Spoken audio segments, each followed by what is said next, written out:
Hi everyone, I'm Jack the Rambling Raconteur, and I hope that you're doing well. I'd like to share some thoughts on The Adventures of China Iron by Gabriela Cabezón Cámara, a truly wonderful novel that I thoroughly enjoyed reading.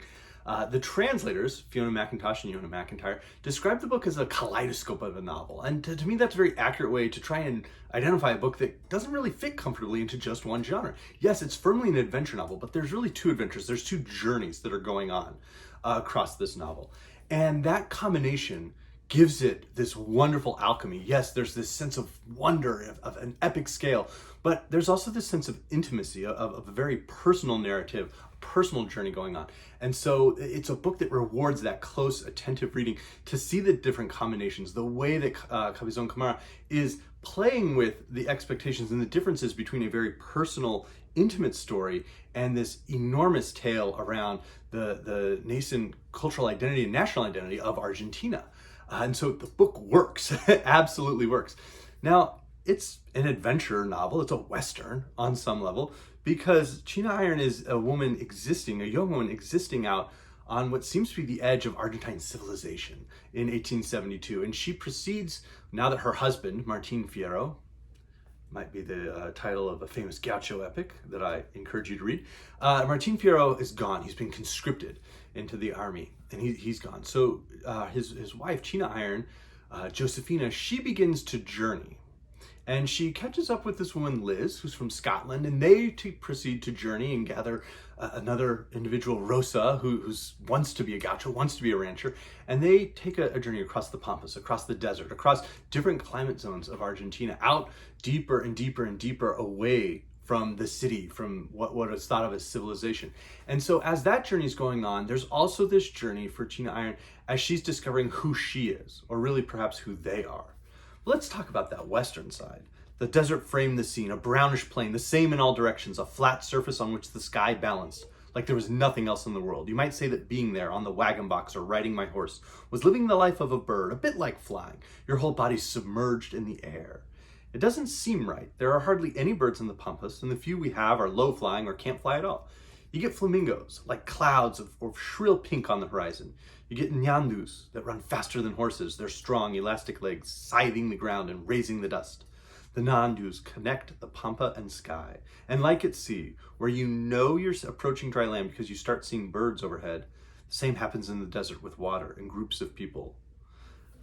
And so that is a paragraph straight out of a Western. The scene is there, the setting is there, the combinations of color, of wide, vast vistas and horizons, and yet also being a small individual, a human, a moment of life across what seems to perhaps be a wasteland, a forbidden desert at times, is captured so quickly, and with such nuance. In another one, it poured with rain and the water swept away the merciful dust. All was mud and protruding bones, white bones, pearly and iridescent like a devil's lantern, the morbid light of dead men's bones, of mortal remains, of skeletons. Bad sign, said Liz, and I was inclined to agree. Those white bones tinged with a bluish gleam by flashes of lightning were the bones of men and women. Some were already bleached and bare as if scrubbed and polished by an army of skilled craftsmen. And it just continues. And so that brought to my mind as a reader passages from Blood Meridian by Cormac McCarthy. And I think Gabriela Cabezón is working with that idea. It's a revisionist of the Martín Fierro epic. It's a revision of the ideas of Westerns, almost a feminist Western in some ways.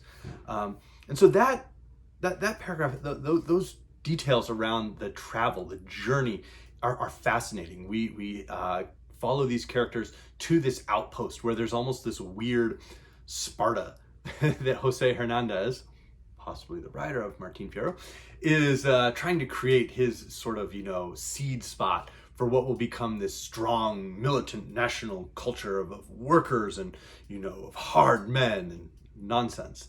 And of course, he gets absolutely smashed and is a glutton every night at a feast. But from there's ultimately this journey out even deeper into I think what Cabezón Cámara is kind of pushing at this idea of perhaps the true heart in her mind of what the Argentine national identity could be. And that sense of wonder and of the beauty of being able to leave questions unanswered occurs throughout the novel in really perfect, clever ways. But there's also the journey for China Iron herself of who she is. She's been a wife. She notes she's been a slave at one point. She's a mother. And so she has these different aspects, but now as she's traveling with Liz, she sort of starts to become almost this new self on this journey. And when her clothes get dirty, she goes, I took off my dress and the petticoats and I put on the Englishman's breeches and shirt. I put on his handkerchief and asked Liz to take the scissors and cut my hair short. My plate fell to the ground, and there I was, a young lad. Good boy, she said to me, then pulled my face towards her and kissed me on the mouth. It surprised me. I didn't understand. I didn't know you could do that.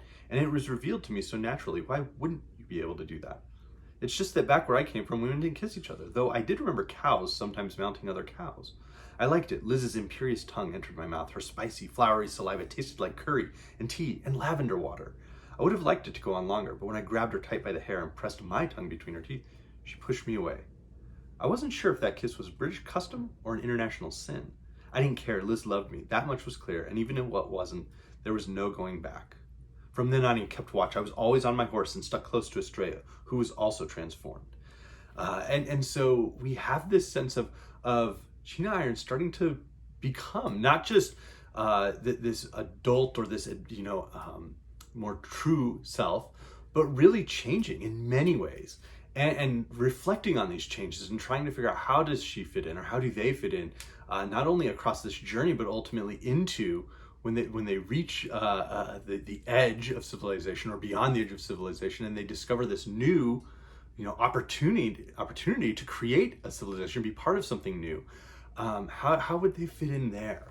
And so that combination, as I said, really works across this book. And it's a very fun book. It's a very funny book. The ways that Liz will be flirting with Jose Hernández, and then when he just absolutely collapses, well, Liz grabs China Iron and they run into the bedroom. I perched on the edge, intimidated by so many new things and by the red and white of Liz, which carried on growing and expanding until there was hardly anything left outside her dominion. And when she sat down beside me and those cool blue eyes of hers looked into mine, her power was absolute. Even more so when she pinned me against the chair and kissed me at length. And so there's romance here, there's adventure. As I said, it truly is a book that doesn't fit into an obvious genre. But ultimately, we get out beyond this outpost. We get out to a place that can be new, and where China Iron starts to refer not just to a man or a woman, but talking about two spirits and seeing other characters who are two spirits and starting to understand how they could fit in with that. And the identity of Martín Fierro is ultimately unveiled in this astonishing way that works beautifully. The way that the hero of the gaucho epic of Argentina is rather this otherworldly type of individual who is truly discovering themselves out playing with children, playing with native children, playing with the children of Argentines, playing with the children of Europeans, and starting to find that there's a way for the world to exist with all of these people, and where these people can love each other and love themselves. But as we approach that world, the grass was weeping as we set off, and the pampa was a two-colored sea. When the stalks surrendered to the wind, the pampa whitened, frothing like foam. When they swayed back, it was green, and the different shades of grass sparkled, looking like young shoots, though it was too late in the year for that. Everything was returning to the earth now, going from light green, yellow, gold, and ochre to brown, and then pitching over. We were able to breathe again, as if we'd just emerged from a cave, as if the air on the estancia had been thick and foul. And that sense of discovery, that sense not just of a new tribe or a new nation forming itself, but new individuals truly discovering who they are in that moment in their lives, and the joy that can come with that is exuded across this book. And so I found it so much more than I was hoping for. I was excited to read this book, frankly, but I found it to be so much more enjoyable, so to push in so many more directions than I had expected, and I absolutely loved every one of them. It's a book that I cannot recommend highly enough. And yes, I was thinking of Westerns like Blood Meridian by Cormac McCarthy, but I was also thinking of works that do push at the sensibility of what a novel should be. Works like Pedro Páramo by Juan Rulfo. Certainly a book that I'm likely, I think, to return to possibly this year, certainly in the near future. The Memory of Fire trilogy by Eduardo Galeano, who's from Uruguay, and the way that he combines sort of this documentary nature of telling the history of the Western Hemisphere in his mind, of the New World, and yet the people who were here before, it was a new world and their world. And so it really has been a book this has been a book that I absolutely loved. I look forward to reading Slum Virgin. I look forward to reading everything I can find by Gabriela Cabezón Cámara. But let me know. Let me know if you've read this work. If you've read any of her other works, I'm certainly looking forward to them. Or if there are other works you're reminded of like this, because this was a real joy. Thanks.